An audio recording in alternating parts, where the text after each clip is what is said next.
뉴스 같은 거, 신문 같은 거 보면요. 어디서 들어봤던 이야기가 많이 나옵니다. 전부 주택법에 관련된 거예요. 왜? 우리 국민 생활하고 가장 밀접, 우리 국민 가운데 주택하고 관계없는 국민 한 사람도 없잖아요. 그죠? 예, 그래서 주택법은 일상생활에 그만큼 밀접하고, 예, 특히 중기업에는 중요한 법이다. 공공택지 반대말이 뭐죠?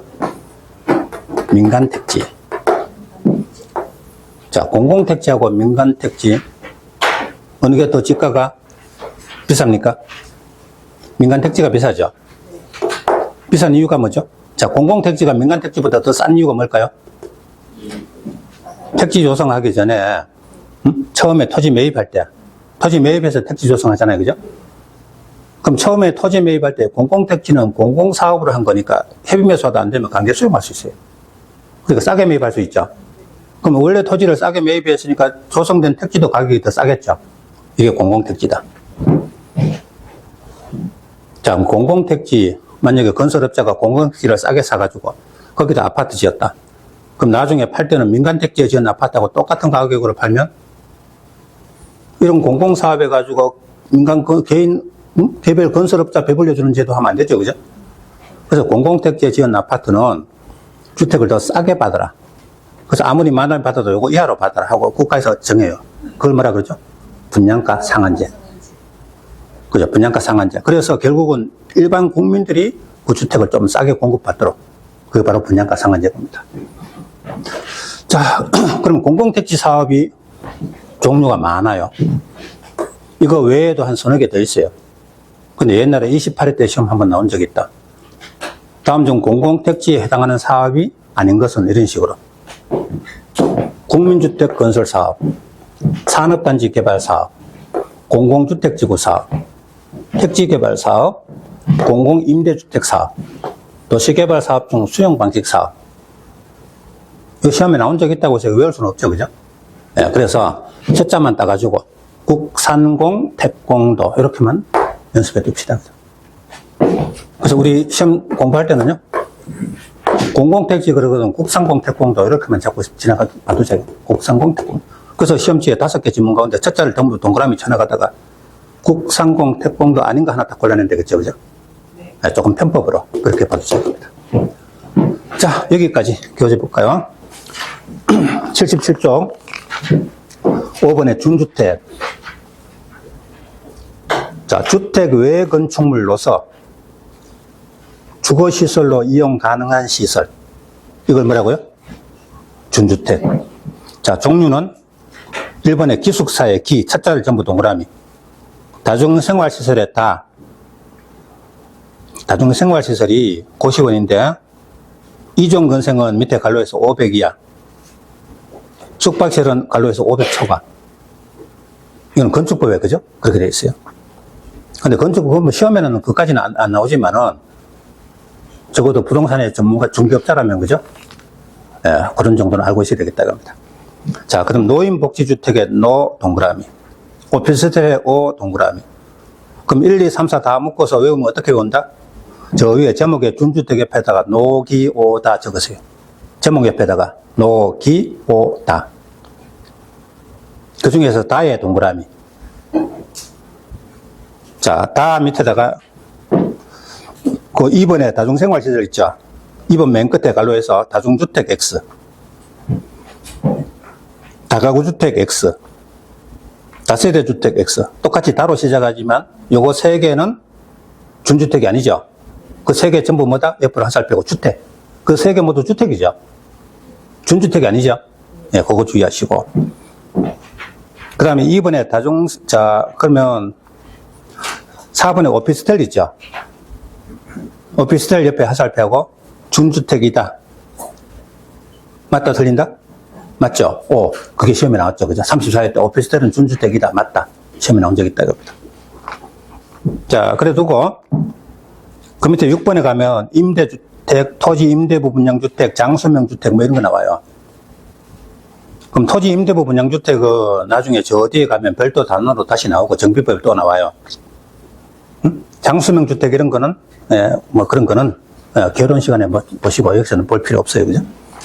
자, 그 정도 하고, 오른쪽에 공공택지 있죠? 78쪽.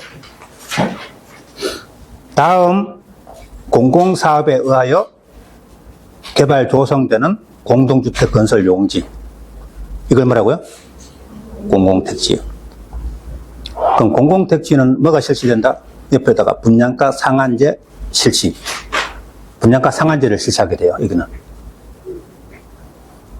자, 밑에 사업 종류가 1번부터 10번까지 10개 나오죠? 그걸 다 할 수는 없지만, 자, 1번의 둘째 줄, 국민주택 건설, 자, 국민주택 건설 사업으로 조성된 토지 밑줄 쫙 긋고 국, 동그라미. 택지 개발 사업의 택, 산업단지 개발 사업의 산, 공공주택지구 조성 사업의 공. 자, 그 다음, 공공지원, 그건 놔두고요. 6번에 가면 도시개발 사업 다음 줄 중 수용 방식 사업. 거기 또 동그라미. 경제자유구역 개발 사업, 기타 쭉 나오는데 다른 거 무시하고요. 저 위에 공공택지 옆에다가 이 말 하나 적어둬요. 국산공, 택공도 6자만 딱 적어둡시다. 다음에 다시 나올 가능성은 좀 희박한데 어쨌든 옛날에 한번 나온 적이 있다 이겁니다. 자, 그래놓고 이제 주택단지 보도록 하겠습니다. 여러분, 저 아파트 사는 그저 국민들 비율이 높으니까 우리 당장 아파트에 맨날 하는 말이 뭐죠? 아파트 단지 이런 말 쓰잖아요, 그죠? 그 아파트 단지가 주택단지죠. 근데 주택단지만 있는 게 아니고 공업단지, 산업단지 이런 거 있잖아요, 그죠? 그럼 단지가 뭡니까? 일단의 토지, 한 덩어리 토지. 그 안에 주택이 이렇게 있고 주택의 주거 생활에 필요한 부대시설, 복리시설 같은 거 한 곳에 모여 있는 거. 이걸 뭐라고? 주택단지 이렇게 말합니다. 주택단지. 자, 그럼 주택법에 따라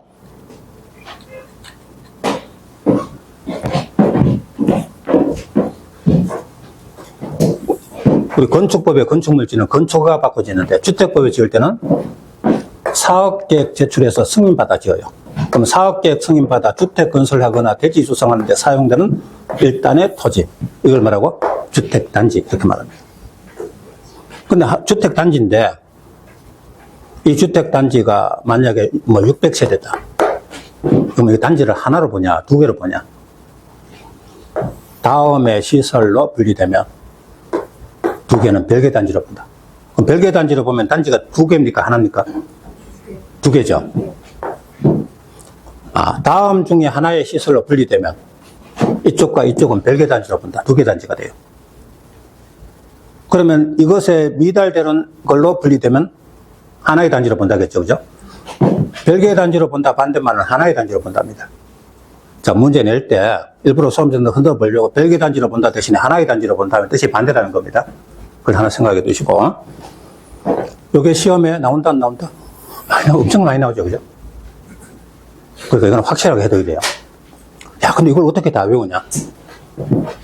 자, 이 시설이 철도, 고속도로, 자동차 전용도로 이 중에 하나로 분리되면 이쪽과 이쪽은 별개 단지입니다. 철고자 이렇게 보여요. 철고자. 도시계획 시설인 도로. 우리 국계법에 도시계획 시설 사업에서 본격적으로 만든 도로 중간에 분리되면 별개 단지가 돼요. 일반 국도, 특별시도, 광역시도, 지방도, 일특광지도 중에 하나로 분리되면 별개 단지. 자, 폭이 20m 이상인 일반 도로로 분리되면 별개 단지로 본답니다. 자, 근데요, 일반 국도하고 일반 도로 같이 일자로 외우는데 어떤 차이가 있어요? 일반 국도는 폭 관계없이 일반 국도는 무조건 별개 단지. 일반 도로는 폭이 20m 이상일 때만 별개 단지. 그럼 폭이 만약에 15m 일반 도로면 양쪽은 별개 단지 2단이다. 이게 일반 도로인데 폭이 15m입니다. 20m 이상 아니죠? 그럼 양쪽은 별개 단지 아니죠, 그죠? 단지가 하나가 되죠. 일반 국도면은 무조건 별개 단지고, 일반 도로면 폭이 20m 이상일 때만 별개 단지다. 일특광지도 21 8m 이상 도시계획 예정도로. 현재는 도로 모습을 띄고 있지 않은데 도로로 예정되어 있다 이겁니다. 8m 이상 도시계획 예정도로로 분리되면 양쪽은 별개 단지. 자, 8도예. 그럼 어떻게 외워요? 요거 한 줄 외우면 위에 거 다 외우는 겁니다.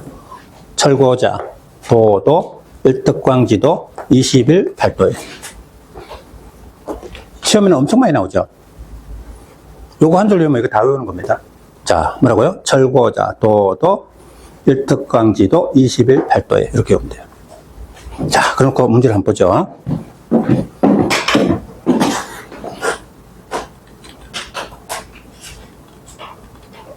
34회 문제인데요.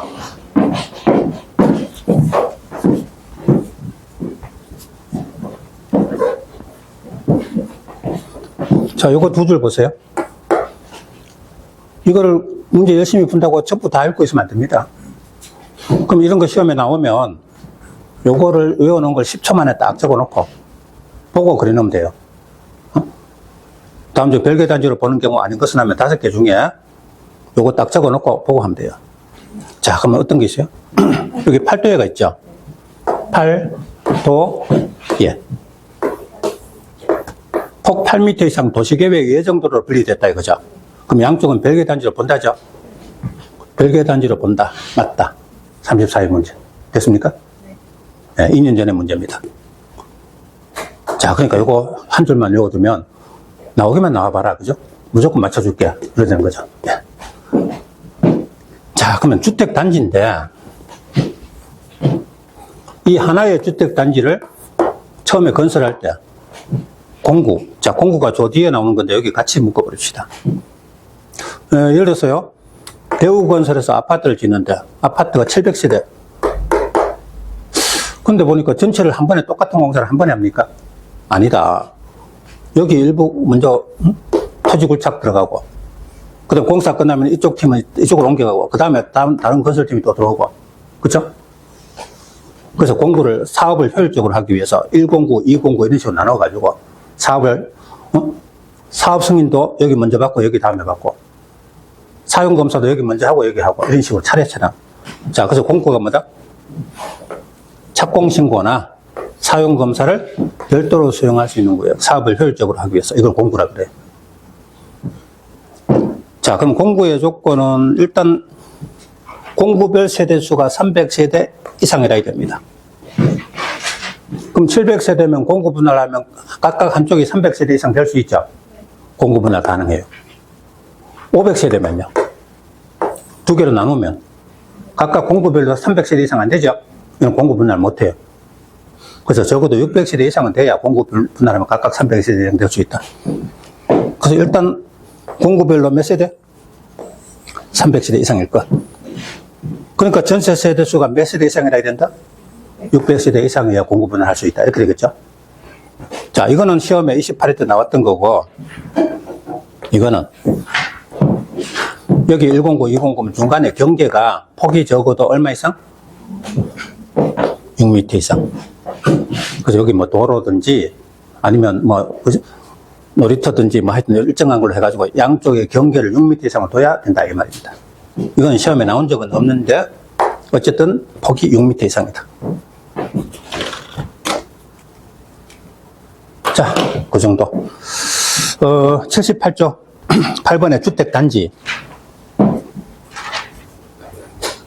사업계획 승인받아 오른쪽에 주택 건설 하는데 사용되는 일단의 토지. 자, 그거는 뭐 시험에 나올 건 없고, 그 옆에 거. 다음 시설로 분리된 토지. 그러면 양쪽은 별개 단지로 본다. 자, 별개 단지로 본다. 줄 쫙 보세요. 자, 1번에 철고자 동그라미. 2번에 21 동그라미. 3번 8도의 동그라미. 그 다음 4번에 1. 도시계획 시설인 도로 할 때 도도 동그라미. 5번에 1특광지하고 맨 끝에 도 동그라미. 자, 그럼 이 박스 전체를 묶으면 뭐다? 저 위에 다음 시설 밑에다가 적어요.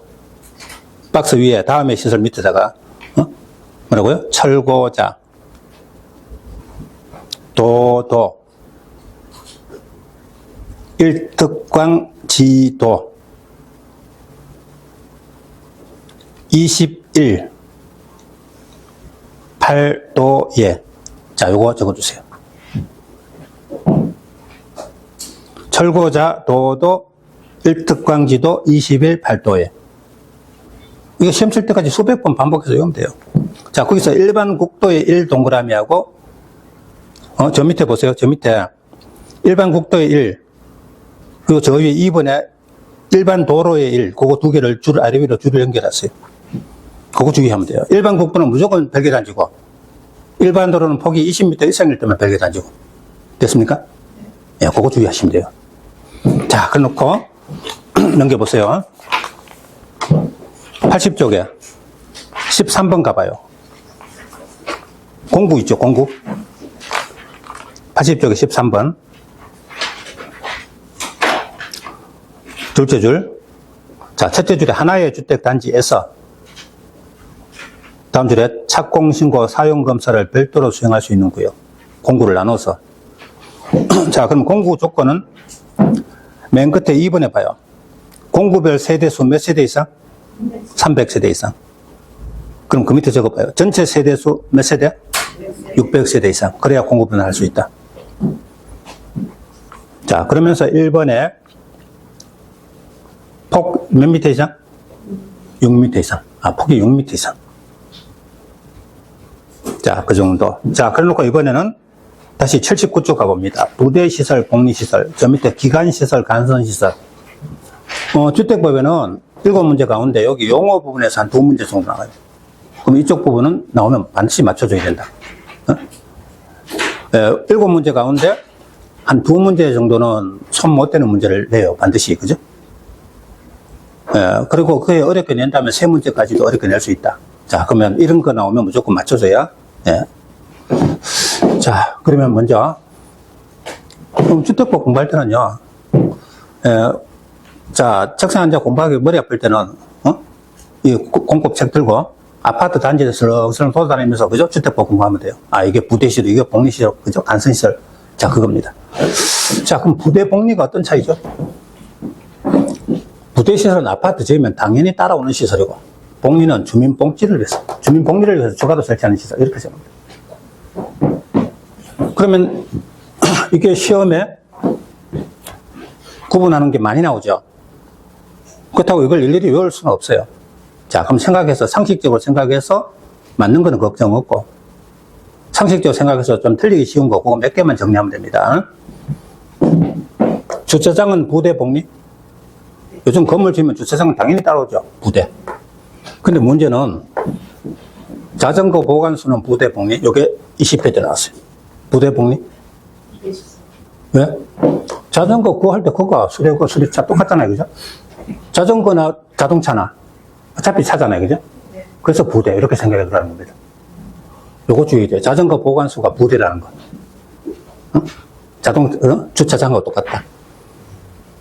관리사무소는 부대입니다. 자, 요거 주의돼요. 아파트 단지 안에 도로 있죠? 이거 부대입니다. 단지 안에 도로는 부대예요. 그럼 주택 단지 안에 있는 도로는 부대시설이고, 단지 밖에 이미 지나가는 기존의 도로 있죠. 이건 단지하고 관계없죠. 근데 여기 들어온 진입도로 있죠. 요거는 이거하고 이거 사이에 있으니까 간선 이렇게 말해요. 그럼 우리 아파트 단지 안에 있는 도로는 부대시설이고, 단지에서 밖에 도로하고 연결시키는 요 도로는 간선. 사이에 있으니까 간선. 부대, 간선. 이렇게. 요거 시험 2번 났어요. 건축물의 건축 설비, 방범 설비, 각종 설비들, 담장, 대문, 보안 등 경비실, 당연히 부대입니다. 요거 주의. 공중 화장실은 뭐다? 당연히 설치해야 되는 부대지. 이거 복리 그러면 안 된다는 거. 공중 화장실은 복리가 아니고 부대다.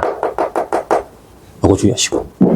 자, 그래서 34회 문제에 자전거 보관소는 복리? 아니다. 주차장이 부대니까 자전거 보관소도 부대다. 복리 아니다.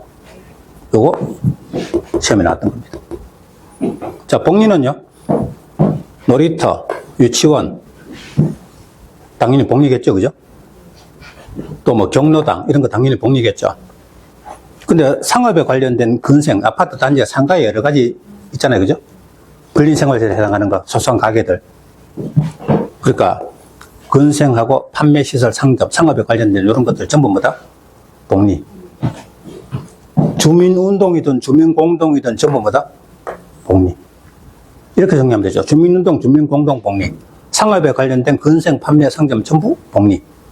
놀이터, 유치원 복리. 억지로 안 외워도, 예. 저 주의할 거 몇 개만 딱 하면은 다 맞출 수 있습니다. 자, 이번에는 기간시설, 간선시설. 기간시설은 주택단지가 있으면, 자, 여기에 사람들 살아가는데 필요한 가장 기본이 되는 시설들, 어떤 거? 도로, 상하수도, 전기, 가스, 통신, 지역 난방시설, 이런 거 전부 뭘 한다? 기간시설, 이렇게 말합니다. 근데 이 중에서 단지 안에, 단지 밖에 지나가는 여기 아파트 건설하기 전에 이미 있는 기간시설하고, 새로 주택단지 건설해서 여기 안에 있는 각종 일이 기본이 되는 시설하고, 중간에 연결시키는 시설, 요걸 뭐라고? 간선시설. 아, 단지 안에 기간하고 단지 밖에 기간하고 두 개를 연결시킨 걸 말한다? 간선시설. 이렇게 말하죠. 그럼 간선시설은 어떤 겁니까? 자, 거기 정리가 연결시키는 시설이 많이 나오죠. 자, 책은 좀 이따 봅시다. 자, 연결시키는 시설. 단지 안에 기간하고, 단지 밖에 같은 종류의 기간하고, 두 개를 연결시키는 시설. 그래서 원래 연결이라는 단어가 들어가야 간선시설이 되는데, 이 중에서 전기, 지역 난방, 또 가스, 이런 거는, 단지 안에 있는 것도 단지 안에 있는 것도 기간이 돼요. 간선이 돼요. 자, 그러면 요 중에서 원래 연결은 들어가야 되지만 여기 전기, 통신, 지역 난방 같은 거 연결이 없어도 뭐가 된다? 간선시설이 됩니다. 자, 그 정도. 교재 한번 볼까요? 9번에 부대 복리 왼쪽 오른쪽 있는데, 부대에 뭐 있어요? 주차장? 자, 주차장하고 그 밑에 3번에 1번에 자전거 보관소 있죠? 그 두 개 줄을 쫙 연결했어요. 자전거 보관소의 네모를 딱 쳐주세요. 이거 뭐다? 부대. 이거 복리 아니라는 겁니다. 주의하세요. 시험에 두 번 나왔어요. 그 다음에 건축 설비, 보안등, 대문, 경비실, 기타 다 부대인데 특히 주의할 거 주택 단지 안에 도로 밑줄 짰고요. 이거 뭐다? 부대. 단지 안에 도로는 부대입니다. 그거 주의하시고 시험 나왔어요. 그 다음에 공중 화장실 밑줄, 이거 뭐다? 부대입니다. 이거 복리 아닙니다. 옆에 갈려서 복리 X. 나머지는 그냥 무시. 자, 오른쪽에 복리시설 가보죠. 놀이터, 유치원 두 개 묶어서 복리입니다. 자, 건생 그거 밑줄 치고 3번에 가면 판매시설 있죠. 그 다음에 상점 있죠. 자, 그거 건생하고 3번하고 두 개 연결해가지고 전부 상업에 관련된 거죠. 전부 복리입니다. 자, 그 다음에 2번에 맨 끝에, 1번 맨 끝에 주민운동 있죠. 그거하고 저 밑에 2번에 11번 주민공동 있죠. 주민운동, 주민공동 두 개 줄을 딱 연결해가지고 뭐다? 복리. 주민운동이든 주민공동이든 복리입니다. 자, 그 정도. 10번에 기간시설 가죠.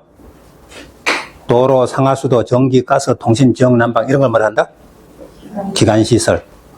그럼 2번에 간선시설은 핵심 단어가 셋째 줄에 연결 동그라미. 연결시키는 시설이 간선이죠. 뭘 연결해요? 자, 바로 위에 주택 단지 안에 기간시설, 단지 밖에 기간시설, 연결시키는 시설. 이걸 간선시설. 그런데 가스, 통신, 지역 난방 이거는 단지 안에 기간시설도 포함 밑줄 짰고요. 그럼 단지 안에 있는 것도 간선시설 보는 겁니다. 자, 이렇습니다. 주택 단지 안에 각종 시설은 이 건설하는 사업주체, 회사에서, 사업주체에서 지어야 되거든요. 그죠?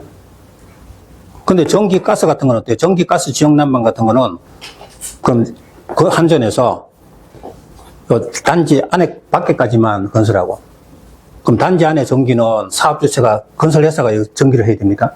아니잖아요. 그죠? 전기라든지 가스라든지 지역 난방 같은 거는 그거 설치하는 업체가 주택 단지 안에 것도 설치해줘야 되죠. 그러니까 단지 안에 있더라도 전기, 가스, 지역 난방 같은 거는 간세시설을 본다. 그럼 간세시설 누가 설치합니까? 그거 건설하는 그저 설치 의무자가 설치해줘야 되지 사업주체가 설치하는 거 아니냐 그런 뜻입니다. 자, 지역 난방업체가 말입니다. 난방시설을 여기까지만 하고 요 안에 있는 거는 건설회사가 지어라 이런 말이 안 되잖아요. 그죠? 그래서 좀 전에 그 세 개는 단지 안에 있는 것도 간세시설을 본다. 그럼 누가 설치한다? 사업주체가 하는 게 아니고 그 간세시설 설치 의무자가 설치하도록 되어 있다. 그 말입니다. 예, 포함. 자, 그 정도 하고 맨 밑에 규모별 건설비를 하나 보죠. 그럼 주택법에서는요, 주택 건설하는 자를 사업주체라 그래요. 그럼 사업주체가 아파트 지을 때, 자, 중형주택, 국민주택보다 규모가 큰 중형주택하고, 아니면 서민주택인 국민주택 규모하고, 어느 거 짓는 걸 더 선호합니까? 건설회사가 중형주택하고, 서민주택, 국민주택 규모하고, 어느 거 더 선호해요? 중형주택 지어서 비싸게 분양하는 거 원하겠죠, 그죠? 근데 국가나 지자체 입장에서는 국민주택 규모로 서민주택 많이 지어서 공급하는 걸 원하는 겁니다. 그래서 국가에서 얼마까지는 국민주택 규모로 지어라 이렇게 제한할 수가 있어요. 자, 누가요? 국장. 사업주체가 건설하는 주택의 최대 몇 퍼센트? 75%. 주택조합 고용자가 건설하는 주택의 최대 몇 퍼센트? 100%. 범위 안에서.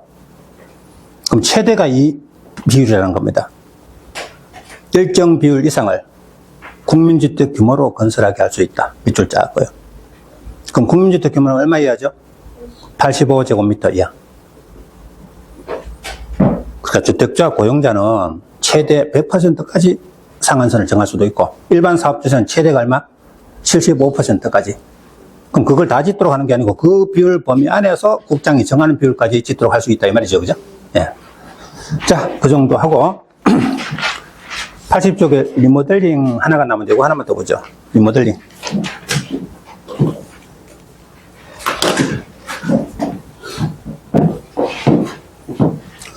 네, 리모델링이 중요해진 거는 재건축 연한하고 관계 있어요. 옛날에는 아파트 부실하게 해줘서 한 20년, 30년 전에 벌써 재건축 이야기 했어요. 그죠? 근데 요즘은 워낙 튼튼하게 해줘서 20년, 30년 돼도 재건축 안 하죠. 그죠? 저 엄마 아파트 지금 몇 년 됐어요? 47년 됐다 이겁니다. 47년. 언제부터 재건축 이야기인데 계속 재건축 못하고 있죠. 그러다가 얼마 전에 어때요? 저기 불 나가지고 사들 죽고 그랬잖아요. 그죠? 예. 그 안에 하도 옛날에 지은 거라서 스프링클러 같은 걸 그저 안 해놔가지고 불 나가지고 그냥 사람이 희생당하고 그랬어요. 예, 근데 리모델링이 문제된 거는 재건축이 자꾸 옛날이 더 길어지니까 그러면 10년, 15년, 20년 되면 벌써 노후화 돼가지고 여기저기 문제가 생기죠. 주거 생활하는데 부적합하죠. 그래서 재건축은 아직 멀었으니까 이제 사람들이 리모델링하고도 살아야 되겠다. 그래서 리모델링 문제가 이제 주택법에 등장한 겁니다. 옛날에는 주택법에 리모델링 개념이 없었어요. 건축물의 노후화를 억제하고 자산 가치 기능을 향상하기 위해서. 그래서 리모델링 해가지고 만약에 세를 놓으면 더 비싸게 세도 놓을 수 있고 또 주거 생활에 더 적합하고. 그래서 뭐 하는 거다? 대수선하거나 증축하는 겁니다. 그 원래 리모델링은 대수선 고치기만 하는 거였는데 최근에는 리모델링 하면서 좀 더 지어가지고 요거 일반에게 분양해가지고 거기서 생긴 돈 가지고 리모델링 공사 비용을 쓰는 이런 방법 할 수 있는 거죠. 그래서 증축 리모델링이 생겼어요. 증축 리모델링. 근데 신축은 리모델링은 아니죠. 리모델링이니까 새로 짓는 거는 리모델링은 아니잖아요. 그죠? 신축은 아니다. 이거 시험에 나왔어요. 자, 대수선은 리모델링에 포함되지 않는다. 틀렸죠? 리모델링은 대수선 리모델링도 있고 증축 리모델링도 있다. 대수선은 고치기만 하는 거고 증축은 추가로 더 짓는 거죠. 그죠? 예. 둘 다 있다. 근데 공동주택 아파트 지어가지고 한 5년 지나가지고 리모델링 한다고 또 고치고 이러면 안 되죠. 그죠? 그래서 일정 기간이 지나야 리모델링 할 수 있어요. 대수선은 몇 년? 적어도 10년. 증축은 몇 년? 최소한 15년. 지나야 리모델링 허용된다. 그럼 리모델링 할 때는 시군구청장한테 허가를 받아야 돼요. 우리 건축허가 받듯이 리모델링 허가를 받는 겁니다.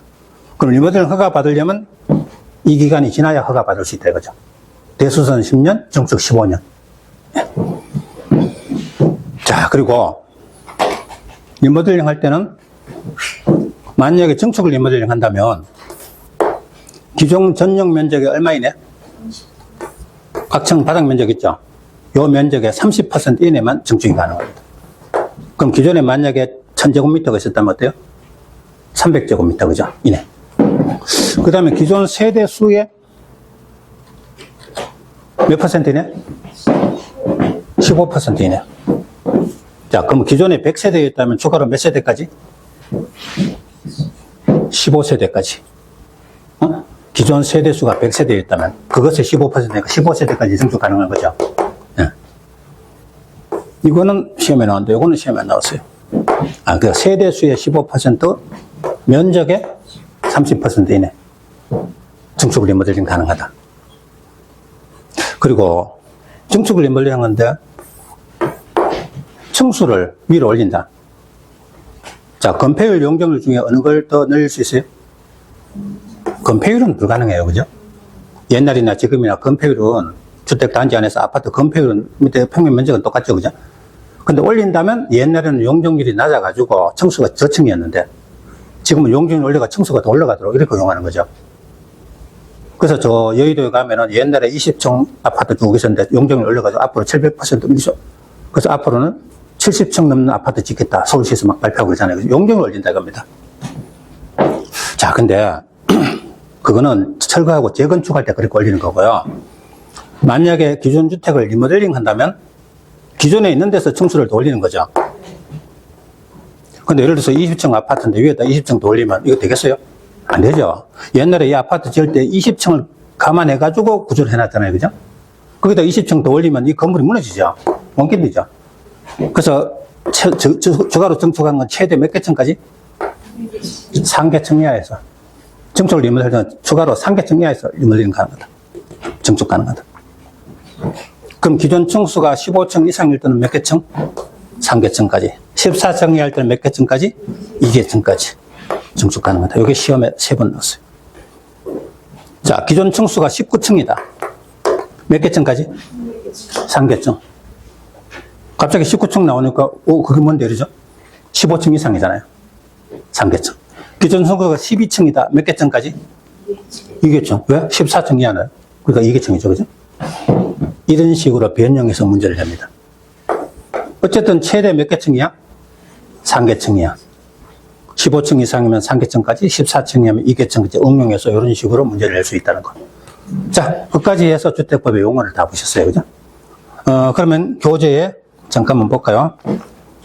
리모델링. 1번에 대수선. 옆에다가 몇 년? 10년 지날 것. 대수선은 10년이죠. 2번. 15년 지난, 요거는 뭐요? 증축. 요거는 증축 리모델링이죠. 그 세 줄 밑에 보세요. 증축할 수 있다. 증축 동그라미. 세 줄 밑에 증축 있죠? 증축은 몇 년 지날 것? 10년 지날 것. 15년 지날 것. 대수선은 10년, 증축은 15년 지날 것. 그리고 2번에 둘째 줄 면적 동그라미. 면적은 얼마이네? 10분의 3이네. 다른 말로 30%이네. 자, 그 다음에 3번 가면은 세대수의 얼마? 100분의 15이네. 다른 말로 15%이네. 면적의 30%이네. 세대수의 15%이네. 그리고 최대 몇 개층이야? 3개층이야. 기존 층수가 15층 이하일 때는 2개층. 예를 들어서 14층 이하 밑에다가 12층 적어봐요. 예를 들어서 12층 하면 14층 이하죠. 그렇게 문제가 나왔다 이겁니다. 2개층. 자, 그리고 14층 이하 바로 위에다 적어봐요. 15층 초과. 15층 이상. 15층 이상. 14층 이하. 층수는 이하 반대가 이상이죠. 그죠? 층수에서 뭐 중간 층수는 없잖아요. 그죠? 그럼 14층 이하면 2개층. 바로 위에다 15층 이상은 몇 개층?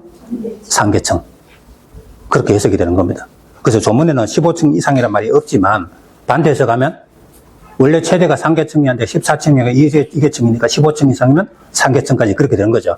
그래서 문제가 그렇게 나온다 이겁니다. 자, 끝까지 하고 좀 쉬었다가 주택의 건설로 들어가겠습니다.